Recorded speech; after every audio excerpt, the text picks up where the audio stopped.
This podcast discusses paranormal activity and other topics some might find disturbing. Listener discretion is advised.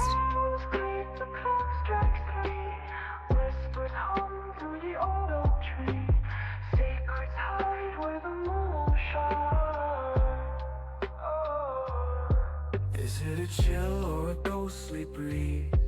A knock, a tap, what do you believe?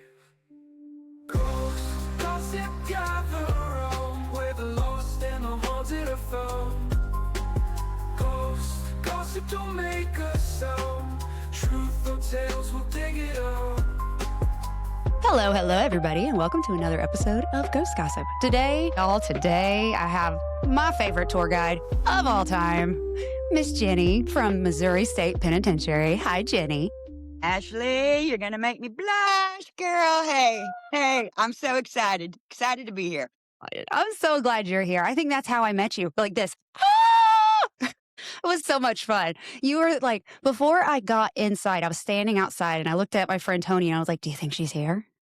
And she's like, I don't know. Let's go see. And It's always there. Well, here you are. Yes. So just to dive in, how long have you been with MSP? Wow, next year will be 11 years.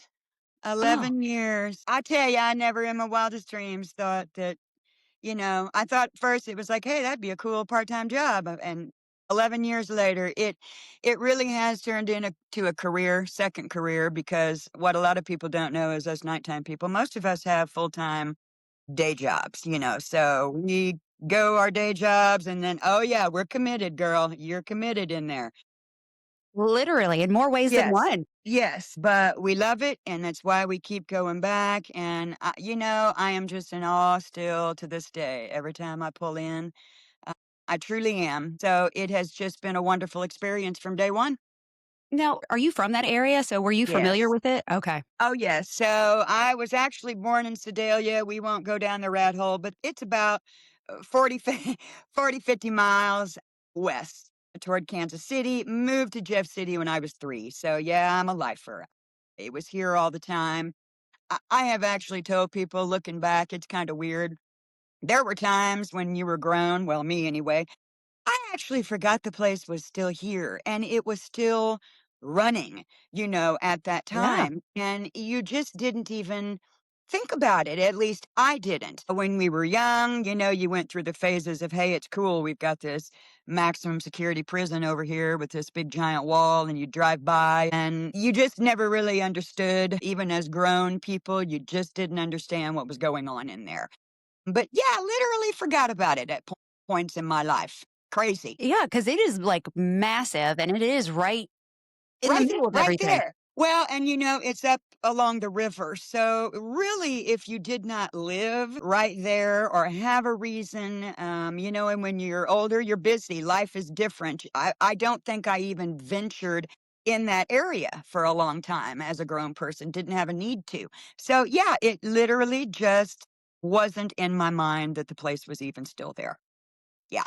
Were you a fan of the paranormal before you got into this, or did you Well, just I kind of tell stumble? people, I've always been a horror buff. Yep, I'm that one. I've got a horror room upstairs in my house, Yes. all things horror. And I had a couple of really weird experiences when I was younger. Don't know. I mean, can't explain them. So what else are they? But at that point, didn't know, but was always into it. But girl, I'm going to tell you what. Over there, and see, I'm pointing because it's right across the street from where I am right now, is on a different level. I don't know what I was expecting when I went in, when you first get hired. I think you do expect something like you would see in a horror movie, and that is just not what it is. It is that constant feel Hmm. as soon as you get out of the car. It is there the whole time with you. Not in a bad way either, but it isn't that jump scare kind of thing. Of course, we don't do any of that nonsense in there, but it's real. What happened in there was real. And for me, that's what it is. It is all about what truly happened in there. You cannot wrap your mind around the things that happened in men's daily life. Daily life. Can't imagine. Yes. Yeah.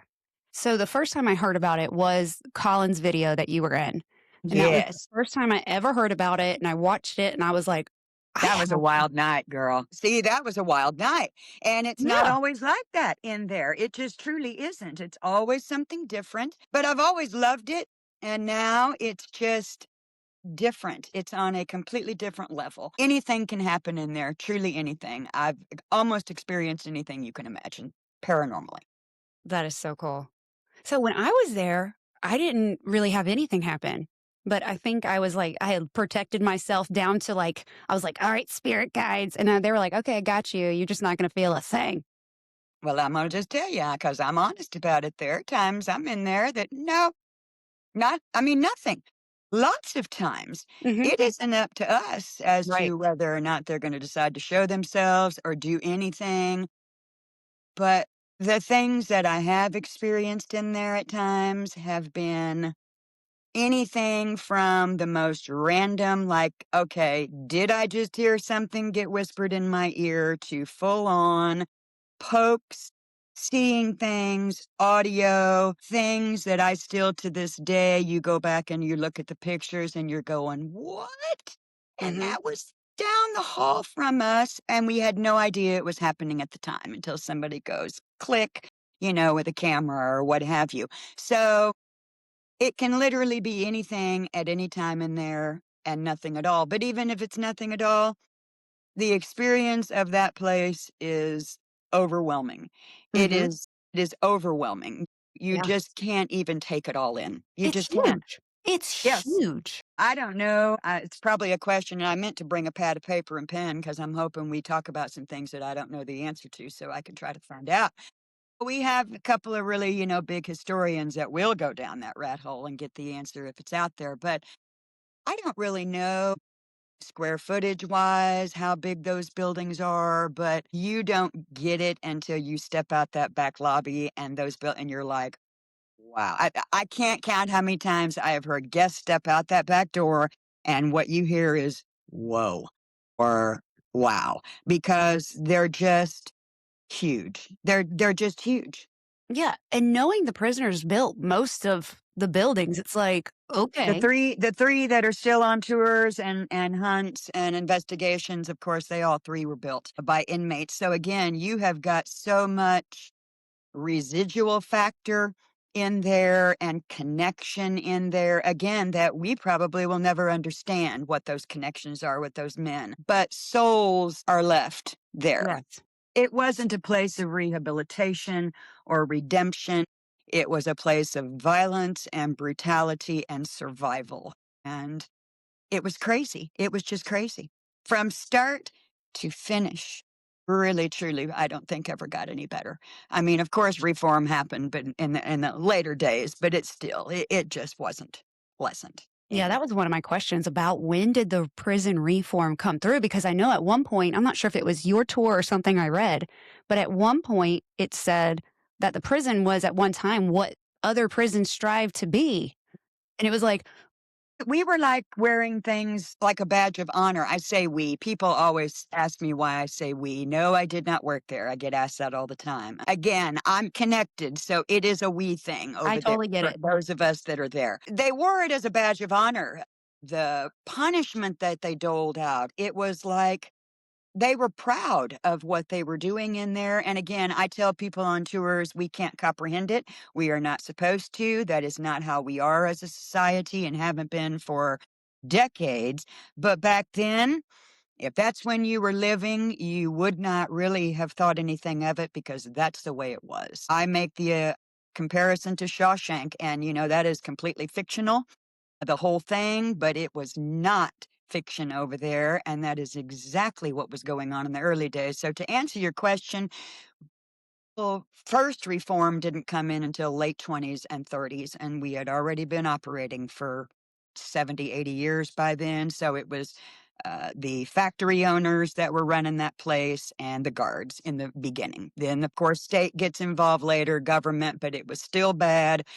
20s and 30s is when electricity and plumbing finally came in because, of course, there was none, 0, none, Whoa. So the none. light bulb or electricity was invented in what, Well, 1879? They were operating 45 years before the light bulb was invented. Yes, fully, And fully functioning. Yes. and then the prison didn't get electricity and plumbing until the 1920s or 30s. Late 20s, early 30s, plumbing and electricity came in. No showers. It was communal bathing, diseased inmates in the same tubs, chipping ice off the tops in the winter. Oh, yes, girl, this is real. Oh, Documented, unfathomable. So, disease was rampant. I'm sure in the early days, that was probably one of the number one killers in there was disease because you had anything you could imagine. Because again, you had inmates in there from watch thieves, who was our first one, to murderers, because it was anything and everything in there in the early days. that's crazy. Women, we can talk about the women going in there for 80 years. I'll just tell you, I can't. I Mm-mm. I cannot imagine what it was like to have been a woman inside that prison. Now, were they co-mingling in the same housing units with men? No, but it was like a 20-foot rock wall. But they were working in factories. They were able, to get to each other in certain times. Oh, Uh-oh. babies were born there over the years in the early days. So it was just awful, awful. Yeah, when we went in, did we go to the women's first? No, we went to general population or the Three. psychiatric ward first. You That's where went we to went three. first. Okay. And when we did go to the women's, because when I first watched the tour, I couldn't figure out where everything was like in my mind. But once I was there, I was like, oh, okay, it makes more sense now. Yes. When I first walked in, I thought, Holy Lord, I'm never going to find my way around. But I tell people all the time, just keep walking. You'll end up to where you can at least get out of the building. Yes. Yes. So That's you were true. in three. Yep. And Hmm. we went down into the psychiatric, and I think I captured a peeker. I have a picture, but I can't really tell. I remember seeing you posted about that. I remember seeing that. I have a photo. Well, it wasn't mine. Of course, a guest took it. I tell people all the time, no joke. I probably have 10,000 photos that I have taken. And oh, yeah. My Oh, gosh. yeah, of just the prison, and I have very rarely caught anything on camera. I'm just not at the right time. Again, it's just gonna happen when it Your happens, but I chance. do have one, that a guest caught, so if you are going down into 3D and you're heading toward going around the corner, she clicked from there, and you can see, like, legs and in a walking you can tell it's in movement heading toward the cells. It's one of the coolest pictures I've seen taken over there, but I just don't ever get any of those. I Maybe know. one day, maybe one day, but yes, yes. Well, and that's what I was wondering. I showed it to my friend who's a psychic medium. She goes, "That's a really large guard." She goes, "Did they have any large guards Hmm. that they know about that are there?" And Okay, I'm like, so "I don't see, know." this was one of the things you were talking about and on your podcast that I wanted to jump in, and I thought, no, we're going to save it for this. Okay, so Here we are. here we are. Let's talk about him. I Um, oh yeah, we're going to talk about him. love it. Okay. There is a known being. I won't call it entity because I don't get that feel. Known being, known presence on death row. Okay, let's start Okay. there. So the floor above you, where you're talking about. I'm going to tell you right now, he has been photographed numerous times for the last 10 years. Oh, Wow. yeah. Yeah, yeah, yeah. We call him Big Boy. He's got a name. Now, could he venture down to 3D? Yes, because I think he has before. I think he has followed people up and down. Talking about him being a guard, I have always gotten that impression that he is a guard. We don't know. Of course, we've had mediums come in and give their opinions. I feel he is a guard because he gives me a protective feeling. He's Mhm. usually standing back, off, Mhm. just watching. He's just, yeah, girl, he's real. Oh I my mean, gosh. he is real. One of his photos is one we all have, and it's from like 2012, so it's going way back. And he is at the end of Death Row Hallway, plain as day. We call him Big Boy because he's about 7 foot tall. His That's how big he shadow looks. he's a big boy. It looks And like Sasquatch almost. yes, but I have, okay, I'm gonna tell. I've cried a few times in the prison. Yes, I'm a crier. I I'm am an too. emotional person. It doesn't matter if it's happy crying, mad crying. Well, I'm your girl. You need to cry, give me a call. I can put them Same. on. Yeah. And so, yeah, girl, I don't mind throwing that out there. So I've had a few things that have happened in there that have been, I don't want to say scary because that is not what it is in there. I tell people I've really never been scared in there. I probably wouldn't go back if I was scared. But big enough that I had, that is just the emotion that's come out. Tears have started rolling. And it's been him twice where he is just standing next to you. You're looking this way, you're here, and he is, and you're just like, oh, oh. But I've never, ever had the feeling that he is menacing, evil. Right. I don't get that feeling from him. I don't know if any of us have, but oh, yes, he is very well known in that area Wow. in Housing Unit 3 for sure. Where he was standing, we were down towards the end of 3D and we were facing the stairs that come down. Out And he was kind of poking his head around that last cell, on the like end by the looking at us like, "What are stairs. you doing?" By the stairs or on the Yes. other end? By the stairs. So see, he comes down. I'll tell you one time we were sitting in the windowsills right there by the stairs going up, and we had some equipment running and things, and we could, there were probably, well, at least four of us sitting in the windowsill right there. You could plainly see above where if you won't go up the stairs, you can turn and go back down to, you could see a shadow just pacing, pacing. He was like, what are you all doing down there? He was nervous. It was like it made him nervous as to why we were there. Did he not want us down there? And I know you know about 3D. I mean, it's the place that most of us are not comfortable being down there. Certainly not alone. I will flat say, I will never. You can't get me down there by myself. So I don't know if he was concerned, again, about us being down there. But you could definitely see somebody just pacing back and forth, very Wow. nervous, very nervous. I think he hangs in the shower down there on the end of the walk. When you get down the stairs to 3D, the shower stall, I think he hangs in there sometimes, but I don't get the feeling that he goes around to the backside. I don't think he goes back there. I don't know That if is he so cool. knows not to go back there. I don't know, but I don't feel him back there. I feel other things back there, but I don't feel him. He was big. In my picture, my husband he's the grounded one. He's the one that kinda like I run all my stuff that I catch by him to see. I'm like, "Do Yes, you see this? Can we explain this somehow?" But he looked at it and he's like zoomed in. He's like, "There's something there's there." something there. Because I have one picture with a flash and one picture without a flash. And with the flash, there's nothing there. But without the flash, with just the little like light grid, you can see him just like giant head, shoulders, and arm, legs just standing there. I caught the picture. Okay.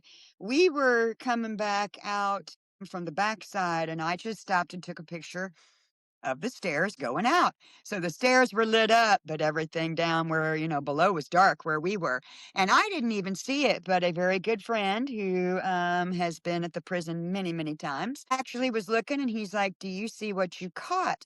And in the doorway of the stairs going up in profile, I mean, you can see the profile of a very, very dark shadow figure. In fact, he used it on their website for quite a while as their photo backdrop on the shadow figures. Yeah, was that him? Again, who knows? Who knows? Question: what cell did Walter Lee Donnell die in? We have gone back and forth on that. And we used to think it was the end one on Death Row Walk, but it might be one back or two back because there were several. Well, there were at least two riot guys involved sitting on death row. Walter was the only one that got killed. The other one managed to Mhm. save himself. We think it's the one down on the end toward the suicide watch cells at the end of the walk. You know where the suicide watch cells are. We were getting 17 and 18 when we were there, and we were like, "We wonder." I was thinking it was like 23 or something like that. Now, see, you've stumped me, and so that's gonna be one of the first things I look at when I go in because I can't keep everything in my brain anymore. No, me neither. I get that. It's like, oh, Yeah. they all start running together after a while. Well, there's so much. There's just so much. But, oh, yeah, Walter. Good He old was a Walter. sad story. Yeah, I tell you what, funny story about him since we're talking and we're sitting in this museum. The museum used to be open like 7 days a week, and we'd have like one of us in here on the weekends. So when guests came in, if they had questions, there'd be a guide in here. And I was working in here one weekend and had some people that had come in that were on the hunt the night before. And they're like, "Can we rent equipment in here while we're looking?" And I'm like, "Sure." I'm like, "I've never thought about doing that in here, but yes, go ahead." And so they just ran EVP as they walked around, recorder, and they left. And about 20 minutes later, these people came busting back through the door, calling my name. They're like, "Jenny, you have got to listen to this." And I'm like, "What?" And they handed me these headphones, and clear as a bell, you can hear the name Walter. I think the blood drained from my face because they're like, "What?" And I'm like, they're like, "Who's Walter?" 'Cause they didn't know who Walter was. So when I mean, it was like, wow, okay, yes, Walter's a major player over there at the prison.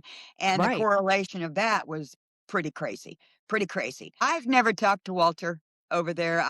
I've went in the cell many times over the years, and I've never communicated with him. I have never communicated with Sonny either, and he's my number one person I would love to communicate with. But so far, nothing, but I won't give up. Won't give up. Is there one that communicates with you the most? No, not No. really. Nope. It is random. And, people will come up and say, "Was there somebody here named Steve?" Yes, probably hundreds of people named Steve. I mean, Good let's old be honest. Steve.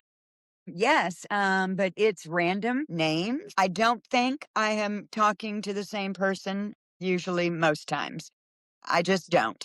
The other reason is we are going to so many different places in there again because the place is huge. You're not usually I try to not go back to the same old places. I tell people all the time, you have got to think outside the box in there. Everybody runs to death row. And I'm not saying don't go to death row, but you're forgetting there were 200 guys upstairs in that building that never get any attention and they have a story to tell too. That is what they're doing. I think they're telling their story most times. If you just talk to them like normal Mhm. individuals, you get a whole lot more response from those gentlemen that are in there. So it's like, you get more flies with honey than vinegar kind of thing. So, we don't provoke it. We don't do any of that kind of stuff in there. We don't allow that to be done in there for a number of reasons. There was just too much tragedy and death in there to mess with things that you don't understand. We keep it light. I tell people, keep it light. Just talk to them. Yeah. Yeah. The They're violence there in the for a prison. reason. Yeah, they're there for a reason, and they were in prison for a reason. So, yeah, keep it light. So, do you know where, gosh, he assassinated Martin Luther King? James Earl Ray. Yes. Where was he housed? James Earl Ray was in Housing Unit 3, so That's what I thought. upstairs above death row. So he is actually on the first walk. So right when you walk in those main stairs and you go up the first flight, you go to the right. And his cell is very well marked. Again, see, I can't remember the number because it's well marked. I don't have to remember the number. They actually do know where his is, and it's down there on the end of the walk in 3 on the main flag walk, which is the first walk upstairs. Around the backside of that one is where Pretty Boy Floyd was. We know where his Pretty cell boy was. Floyd. Now, were they in other spots? We know James Earl Ray was in other places over the years because they moved him around in there. They didn't put him in one cell and you remained there for the entire time you were there. They shuffled you around again for whatever reasons they had. But he was in Five House, I believe, for a while, Ray, at one point. Sonny, of course, was only in 4 because that was the black housing unit at that time. That was what that Oh, was. okay. Yeah. And so he was in that one the whole time he was there. Pretty Boy, I'm not sure. He could have been in one of the other ones as well because some of the buildings are gone too, unfortunately, as we well know. Right. Yeah. Firebug. He burned down one, right? Firebug burnt down he lit several fires. But the last He liked fire. We started out with like, you know, dumpster type fire thing and then graduated on up. But his last one that got him thrown into dungeon cells was when he lit the biggest money making factory on fire in there. And they were like, we are done with you now. So you affected the pockets, and that infuriated them. And that's when they threw him down in. Now, again, our historian has done a lot of research on him. We don't think he was in there the solid 17 years because he would have been blind and crazy. There's no doubt about it. So, did they bring him out occasionally and go, "Oh, JB, look at the sun shining now. Get yourself back down in there." Was it reasons they brought him out? Don't know, but he could not have been in there that solid length of time because we know for a fact they went blind and crazy when they were down there for extended periods, and they were lots of them down there for extended periods. We know him by name. Buck McKay, 6 years, came out completely blind. That man was completely blind when he came out. He tried to start a prison union. Yeah, you don't do that there. Uh-oh. Yeah. He thought we deserve better, and no, you don't. So you're going in the hole now. So yes. The hole was my least favorite. That is a dark place. Which hole? The dungeons? Yeah, the dungeons. Yeah, because other people call hole different places. But I just realized last season I don't go down in the dungeon a lot, other than when I have to, take tour groups down there because, of course, I have to go. It is not the place I want to be either, and I don't know why. Well, of course, a lot of death and despair down there. That was the most god awful place you could ever imagine. But I just don't like the feel down there. When those lights go out about a minute in, I'm ready. I'm done. I'm on sensory overload and I'm ready to come out. Yeah. So, yeah, that is a hard, hard place to be. I had a question about the dungeon and it just went flip right out of my head. It'll come back. It'll come back. Yeah. Do you know when they stopped using the hole or the dungeons? Well, we were told it was when the reform first started. So in the 20s and the 30s, of course, that was not the showers down there. Those came in when they came in the 30s, brought the water in, stopped the communal bathing. So we're told that that's when they see the dungeon cells down there and they say, no, you're not using these anymore. So they built that cinder block wall up and then that became the showers. But the plumbing and the piping for those showers were in the dungeon area. So maintenance had to have probably had some access still to it. But were they using them? No. Okay. Were Okay. they? Who knows, Ashley, in there? I mean, honestly, they can say Yeah. that they weren't, but they had access to them. They were there. Same Right. thing with the blind cells in the women's unit. I've Yeah. heard different times. The 70s, dear Lord, if they were still using those in the 70s, even that is beyond comprehension. But I've also heard the 90s. So you don't know what was going on in there. No, not at all. My gosh. Yeah, just walking through, it was so surreal to see it and be like, because I worked with the Bureau of Prisons a lot when I was working for the court system. And you don't really get a feel for it, any kind of prison, until you're in it. And you're in it. Yeah, and this one was just like, holy crap. Just really look around because the structures did not change for 100+ years and they're still using them. They're medieval. There was no updates, over the years. The buildings stayed the way they were. So you can't really even imagine. You cannot imagine what it was like being in there. I don't care if it was a year or 30 years.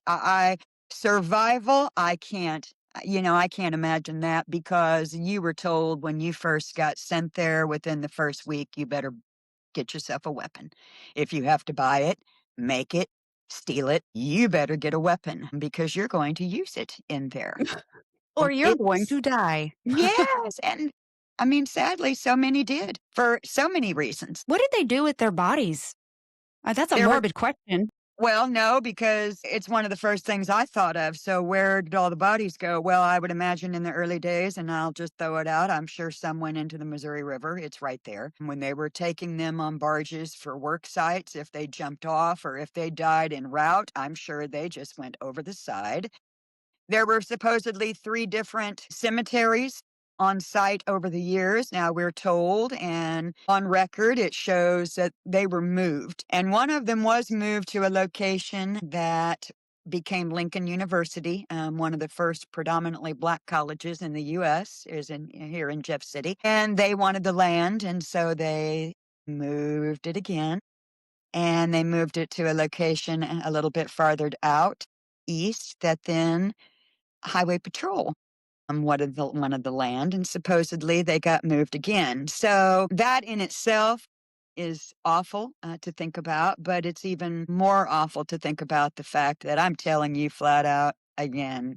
I'm going to say it. It is what it is. In the early days, there's absolutely no way you knew where those bodies were buried. They were just burying them. In fact, there is a article in the local newspaper. So this is in writing. Back then the road was dirt that ran past the cemetery or past the prison. So they would take the dead bodies outside the wall and bury them in the dirt road. I'm pretty sure that nobody dug them up, and now the asphalt's been there, and it's been there for 100 years, and we've been driving over them. So, Oh boy. that whole area, it was, 47 acres inside that wall. And so there was a lot of places that men could have been disposed of. They would not have marked those graves, Ashley. It was the Right. 1800s. Come on. They wouldn't have. They were probably mass graves in That's what I there. was wondering. Again, you had cholera epidemics going on and typhoid, and there was a lot of stuff going on back there. In fact, we know there was a cholera epidemic because the story is some of those bodies are still left behind, and we know where those are. They're down by the gas chamber. They Oh my left gosh. them. Yeah, they didn't want to dig them up because they did have the cholera. Right. So there's Oh my more. gosh. There has to be. There's no question. Thousands of men died in there. And we don't know how many. There are no No. records. Records truly did not start. Handwritten ledgers didn't start until around the early 1900s, teens, and then through the 20s and 30s. And when I'm talking, they were handwriting every name that came in, and race and age and county or city and crime and what their time was. And it was these huge leather bound ledgers, huge. In fact, the very first ones, there were two separate ones. One said white on the cover and the other said colored. They Wow. separated. And then it went to a note card, like old recipe card system, around the 1940s and 50s, and did that probably through, I would say, 70s maybe. And then it probably advanced because, of course, that's when computers started coming out. So things started Right. changing. But we're talking handwritten records. Were you counted? Who knows? Probably not. And when it was receiving before Fulton was built, and they were getting men probably every day coming in, and that's where they were bringing all of them in, deciding where they were going to go in the state, and either shipping them out or keeping them. There were hundreds and thousands of guys that were rolling through there at any given point. They all weren't staying necessarily, but they were all accounted for on those note cards. Wow. In fact, I'll just tell you, this was what, two seasons ago, and I tell you, I can't hardly keep track anymore. Things go by so quickly.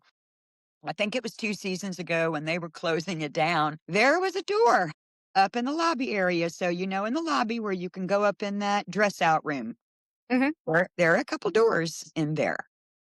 And one of them, they happened to just open. And when I say they, it was OA, which is Office of Administration, State of Missouri. They're the ones that own the buildings, and they were in there after we left for the season.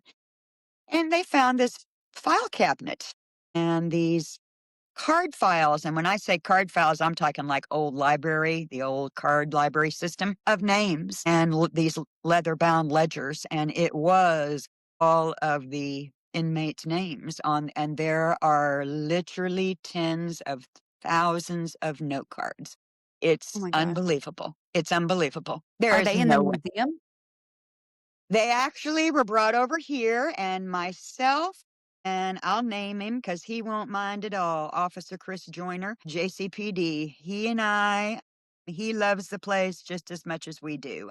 The history, we have a lot of memorabilia that we collect and things. He and I came in, it was February, and we sat out in the garage that is attached to this museum. and we went through all the ledgers. We found every name of the men that were involved in the riots. We found who we were told was the youngest person ever sentenced, and it was a 13-year-old boy out of St. Louis County. Oh my gosh. Rape, life charge. We found Pretty Boy Floyd. The note cards are really cool because that's when they started using mugshots. And so there are little teeny tiny photos that are, stapled to the cards. Wow. So they were turned over to Missouri State Archives, and I'm sure there are men and women that are spending countless hours now inputting all of that information into databases and scanning and putting it all in chronological order, and God love them because that's a job. That is a job. It was a massive amount of information, but it's so cool because there it is. Wow. Like, I had all these questions going through my head while you were talking. See, I didn't bring my notepad either. I know. So, See, so you'll just have to take notes, and we'll just have to do this again, and oh, you'll just have to come absolutely. back. The history is amazing. It is what makes the paranormal happen over there. It is so in depth.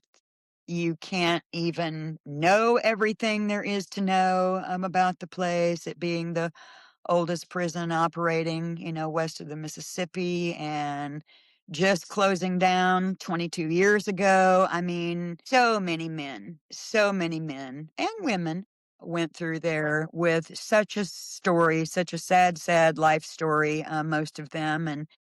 And I have been able to meet some over the years and hear about them. And it's amazing when they try to tell you what it was like to be in there on a regular basis. But you'd never know unless you were experiencing it firsthand. I mean, all those souls and men that are still left behind. Quite frankly, I think sometimes they just enjoy us just being there. Like I said, it's a feeling in there.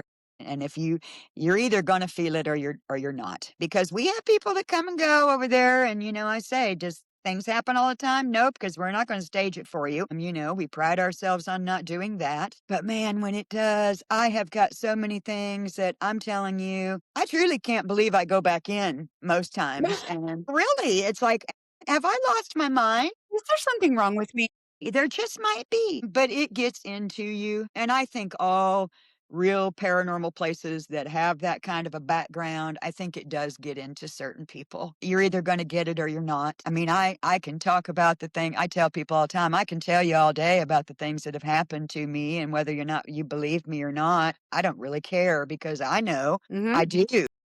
And 9 times out of 10, if you know anything about paranormal activity, you can have 45 people in a room and have Yeah. a full body apparition walk through that darn thing, and only 2 people are gonna see it. It is just how it works. But if you want to feel history, and that's exactly what it is, see, I just got goosebumps on my legs. You are going to feel that history that's over there, and that is going to bring out what is lurking in the shadows because Mm.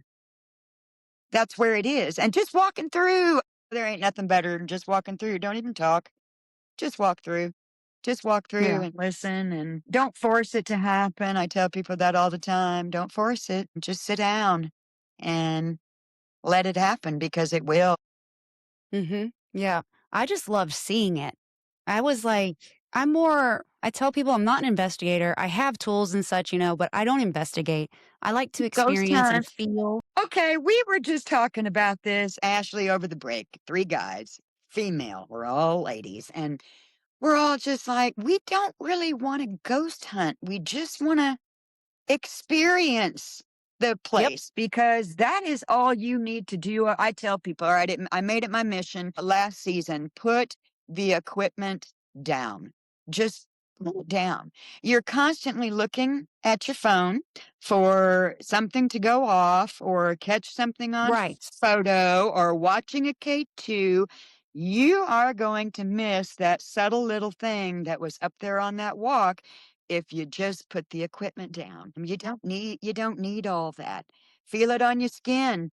That ain't goosebumps over there. If you're sitting in there in July and you got goosebumps, mm-mm.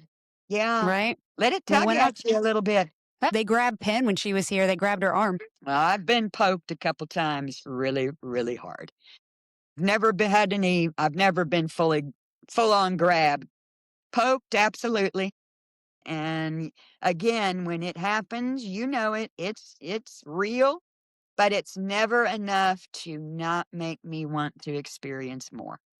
Right. 'Cause I know there's more to experience over there. You know, we get tired at the end of the year, but then you pull up in there and you're like, okay, here we go.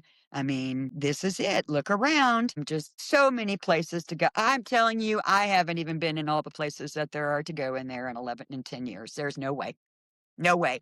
That's my mission this year too, Wow. is to try to go to some places, just go upstairs in three and venture off down a walk somewhere and sit in a cell. You can look in those cells too, and people don't realize they were allowed to paint in the later days, and you will find a whole lot of prison artwork that is still left behind. And that, Oh. oh, girl, you didn't know that? No, I A mean, I knew lot. it from your tour, but I didn't see it. Oh, it's one of my favorite things, and I have hundreds of pictures of just random things as you're walking by a cell, which I do a lot. You just walk down the walk and look at them as you go, and you're like, oh, you'll see something on the wall, step back, go inside, and here's this full picture of a Harley with a woman on the back seat dressed Wow. provocatively. That, I mean, Oh, it's everywhere. And they were good, and it's still left behind, and that's personal. I love that it's still Somebody there. painted it. Yeah, somebody painted that. That was their energy. Mhm. It still holds it. I think one of the craziest stories that I recently heard that I hadn't heard before was that the women, their tub was communal, and you mentioned that right in the beginning. But like there was a female prisoner who had some kind of skin condition Yep, or skin disease. that'd be Alice Cox. Oh, yeah, Oh, we know all about Alice. You want me to tell you about Alice? I The do. women okay, the women are my favorite. From the moment I got there, I was connected to the female department. The women do not get the credit they deserve. I say it on every one of my tours, historically or paranormally. First off, people don't spend enough time in that building. On the We get it. paranormal side, nobody does, because it's not death row. It's not the dungeon. I'm telling you, I have had more experiences than I can count in the female department. If you give it enough time, you're sure enough going to have something happen. Girl, I Hi. know what's happening. Last time you were talking about the women we dropped too. I know that was weird. I'm telling you, I told you the ladies don't get the credit. Okay, so anyway, Kate Richards O'Hare, Emma Goldman. Mhm. Kate wrote a book, of course, when she left after she did her 18 months. I have a first edition copy of that book. It's my most prized possession. Wow. I love Kate. She's the one. She meets Alice during her time there. In fact, it's her first bathing night. And of course, they line all the ladies up, get in the tub. Alice gets out, and Kate is like, I'm not getting in there. Alice was full blown syphilis when she was in there. Yeah, she was a life sentence murder charge, one of the few at that time for a female, but her body was ravished by it. It was awful. She was in the advanced stages, and she had just gotten out of the bathtub, and they're telling Kate to get in the bath. And Kate was in there for she used to speak out against World War One. It's what she was arrested for. She is not going to do it. So she managed somehow to that she had gotten in. Gets out, runs back to her cell, writes a letter, gets it out to her husband. She was from a very prominent family. She was pretty wealthy when she went in. She was 42 years old, so she wasn't a young girl. Her husband is actually who got it published in a major periodical, and history tells us Kate was the one who first got the feds in. It was her. They were the ones that came in for the first time after that and noticed that there was communal bathing, and they're like, absolutely not. And they made them put in the showers, etc. Yes, that's Alice. There was no medical care for the women in there. She was getting nothing but gauze that she would have gotten maybe from ripping fabric off of her dress that she was wrapping around these wounds. It was awful, Ashley. Oh, I don't mean to, but this is exactly the way it was in there. Women didn't get medical care. I mean, we weren't worthy. This was the early yeah. 1900s, so we didn't get it, even though they did have a prison hospital on the site. Maybe not at that time, but shortly after. But the men certainly got, some care. Not a lot, but a whole lot more than women did. So the women's suffering in there was just unimaginable. Kate writes about a lot of very disturbing things that occurred. And, after her time in there, it's what made her go on to champion prison reform, which is what she did for the rest of her life. She changed careers and ended up heading out to California, and she ended up being like deputy commissioner of their penal system, which was Wow. huge for a woman. That's why I say, Kate was she was pretty badass. She really was. She did a lot for prison reform, not just for the females, but for, men as well. So again, history, even female Emma was the same way. They called her Red Emma for a reason. She was sent back to Russia. They shipped her back, told her not to come back to the U.S. She was at one point, what did they call her? The most dangerous, Agitator.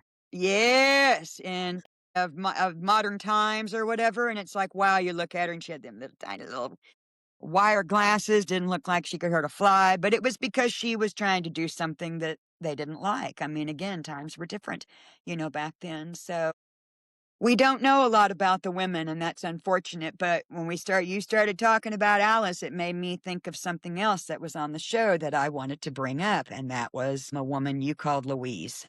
Yes. Okay. I know Louise, but it's Louisa. Okay. Her name was Louisa Renner. And short, I'll make it short. Louisa was an assistant matron, so she was an employee. Okay. And again, she was, I think, in her 40s, single woman. I'm sure most people or matrons that were working in there at that time were single women, spinster ladies. It was Christmas Eve, 1923, I believe, 21, 23. Anywho, they decided to give a treat to the inmates Christmas Eve, and they were given ice cream. So there was a dumbwaiter in Housing Unit 1 back then, and you know what those are. So it was Louisa's job to get the ice cream and distribute it to the ladies in the housing unit. And so she stuck her head in the dumbwaiter, not knowing, yeah. And I don't know if it was coming up or down. Oh, But God. in any event, it did not kill her on impact. She lived about 2 weeks. She died like January the 8th. It almost decapitated her. And that was right there in the housing unit. So the gray lady that we see, she is not seen frequently. She is not. If you get the even remote chance of getting a glimpse of her, it's a big deal Wow. because you just don't see her. And it's usually just that waft of her dress, at the Mhm. bottom going around a corner. You think you see fabric or something, but we call her the gray lady because she's wearing the long gray skirt and high button, starched white collar and the bun in her hair. And we think it's Louisa. And she was seen when inmates were still there. Inmates were seeing her, guards were seeing her in the housing unit. So yeah, she's the real deal too. She's the real deal. And I've she's seen in her. Unit 3? No, one 1. female upstairs of the Okay. lobby. Yeah, one. Okay, okay. I've seen her once, one time, just glance, and that was it. At least I think it was her. I'm saying it was her, because I want it to be her. But we saw her along quite frequently several years ago, and then nothing for a little while. And then last year, a couple people claimed to have seen her. So maybe we'll see her again this season, which is getting ready, by the way. Oh, that was one of my questions. Do y'all close down for a period of time? We're on hiatus right now. Okay. We closed down our last weekend of November and reopened first week of March. So we've got about 3 weeks to go, and we'll be opening it up and running it again. And we only close it down, Ashley, because it's just too dang cold in there. Yes. When I was there, it was very cold. March is extreme, but it's also, in the extreme temperatures when sometimes the best activity is occurring. Don't Yes. know why.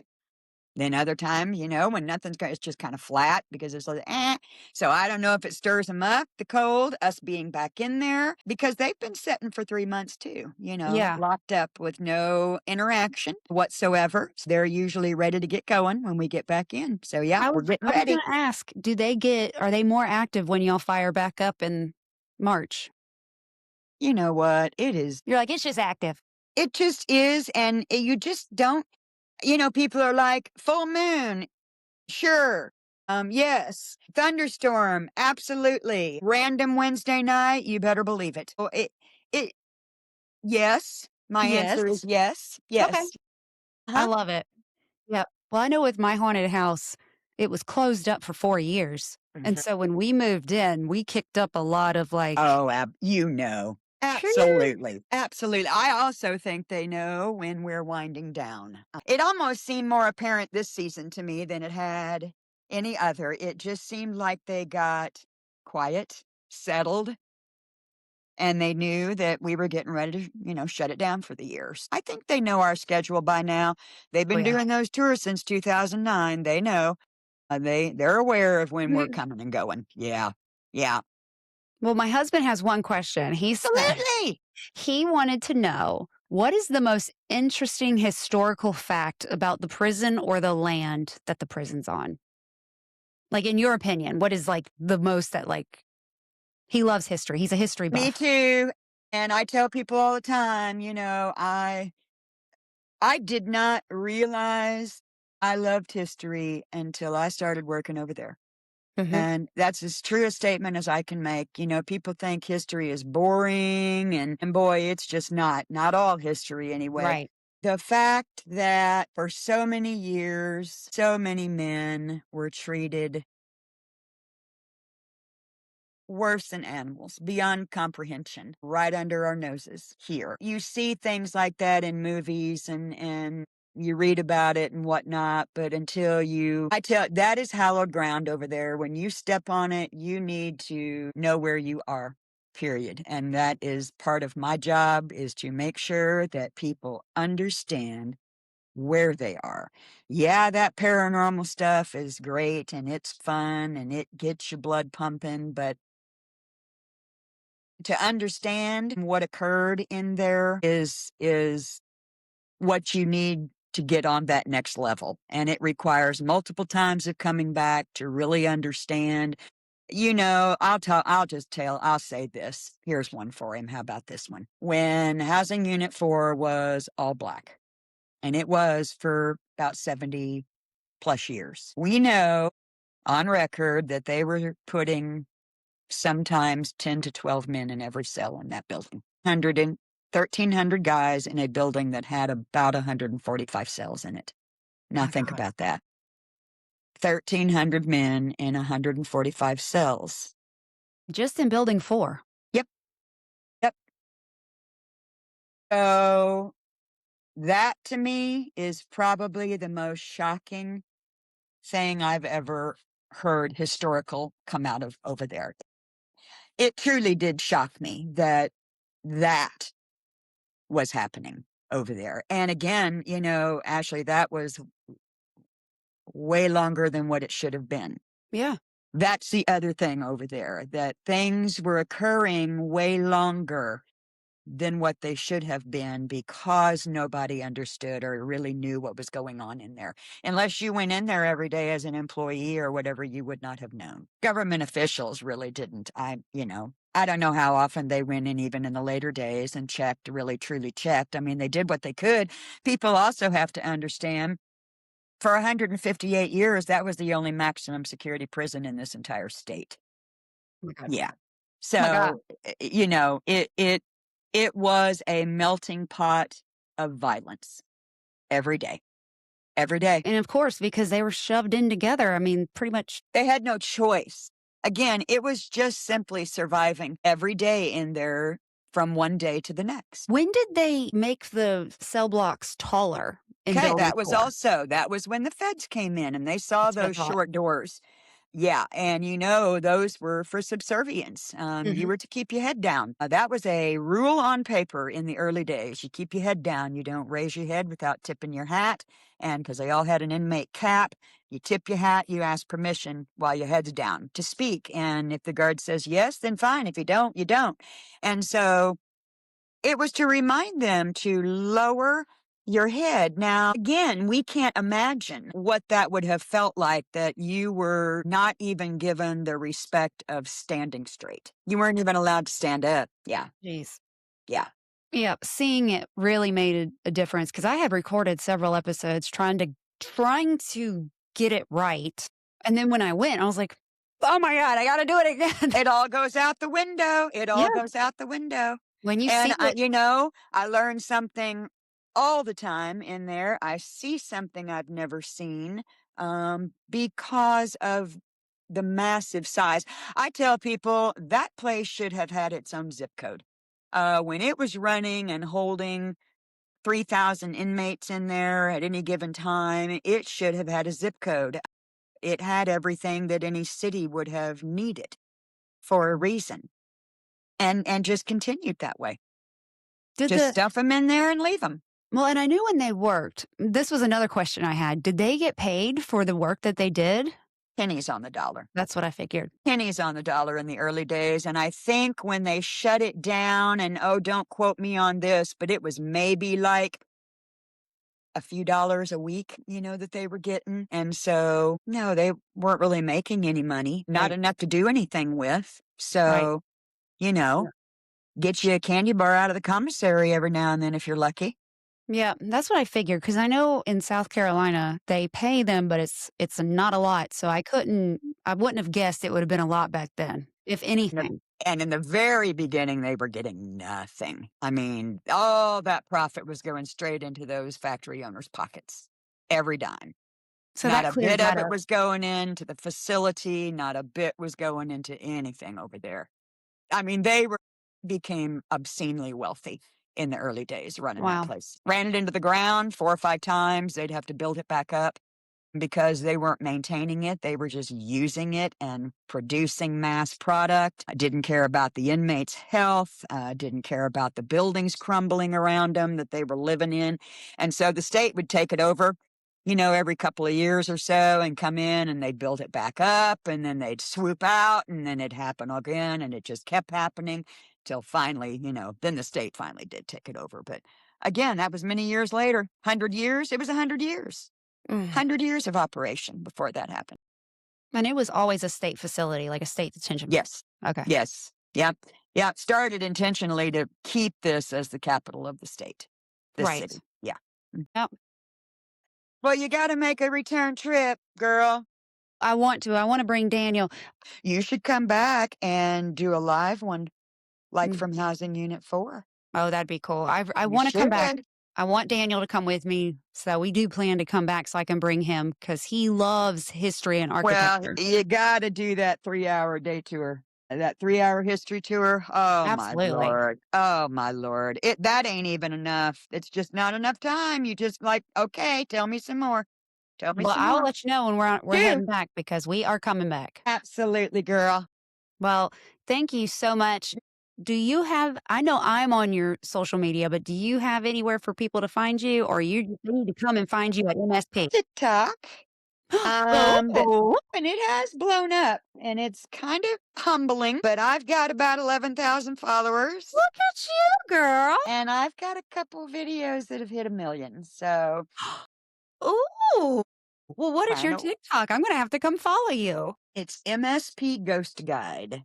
All I spelled love out. that. MSP Ghost Guide. Yeah. I will And have it literally down in the show notes. I will just walk around and I video like for a minute. I don't speak. I don't put up anything. I don't edit and I pick a piece of music. It's weird. I'm like, how does this even happen? But it did. I And so can't figure yeah, out yeah. TikTok, so good for you. Give them a TikTok. Give them our website, MissouriPenTours.com. Fantastic website, by the Yes. way. Fantastic website. Awesome. Great.